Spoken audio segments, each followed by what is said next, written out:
Cavs getting ready to face the Detroit Pistons. Darius Garland back in the uniform, set to return to the lineup tonight. J.B. Bickerstaff admits there will be some adjustments for Donovan Mitchell. Mitchell has been outstanding with the ball in his hand in Garland's absence, but with Garland returning, there will be some adjustments. It's Donovan, and he's a complete basketball player, and it's simple as that.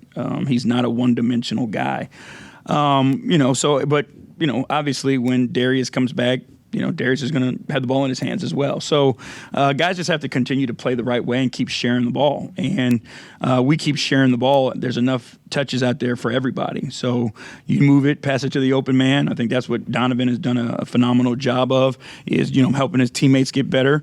And I think those two guys can make each other better. They take pressure off one another and can create some easier opportunities for one another as well. Let's welcome in Sam Amico from hoopswire.com. Sam, it's a good problem to have that you have too many good players.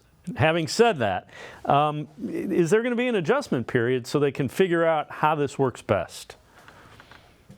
You would think there would be at least a small adjustment because obviously since Darius Garland's been out, they've been on quite a tear, having won 10 of 11 and beating the Bucks in Milwaukee, and then the Clippers at home, snapping the Clippers' 5-game winning streak.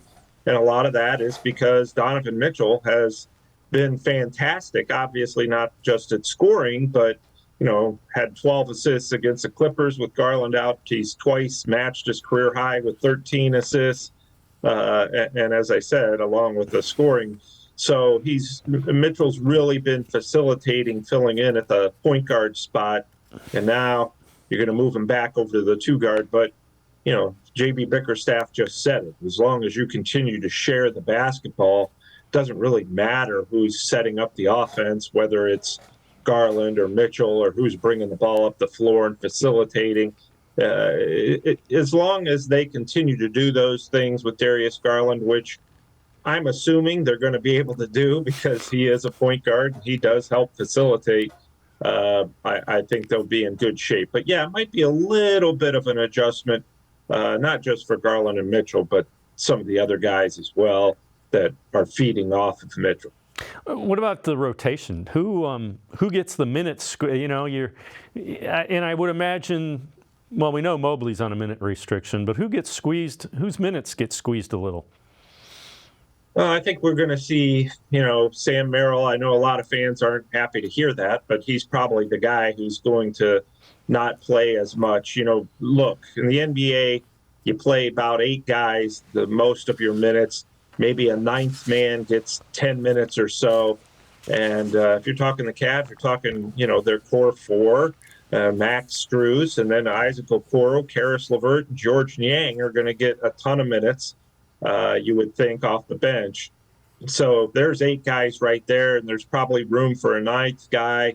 And that's going to depend a lot on matchups. And it could be Merrill. The data shows that when he's on the floor, even when he's not scoring, he's creating space. Dean Wade has been magnificent when he was filling in for Mobley in terms of, his defense, not forcing a thing. The great thing about Dean Wade is he's a guy who doesn't need the ball to make an impact. He doesn't really care if he gets it. So, right there, I just named 10 players. Somebody's probably going to be out. Now, the good news is, you always have opportunities for matchups where one player may come off the bench as your 9th man.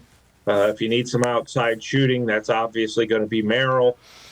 And the better news than that is the fact that, the reason you want to go 10 or 11 deep as the Cavs do isn't so that you play 10 or 11 guys every game.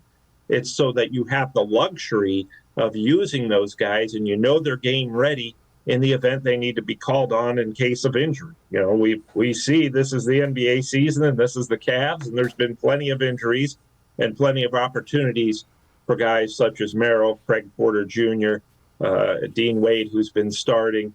You see that those opportunities are going to be there for those guys from time to time, and they just have to be ready when it is.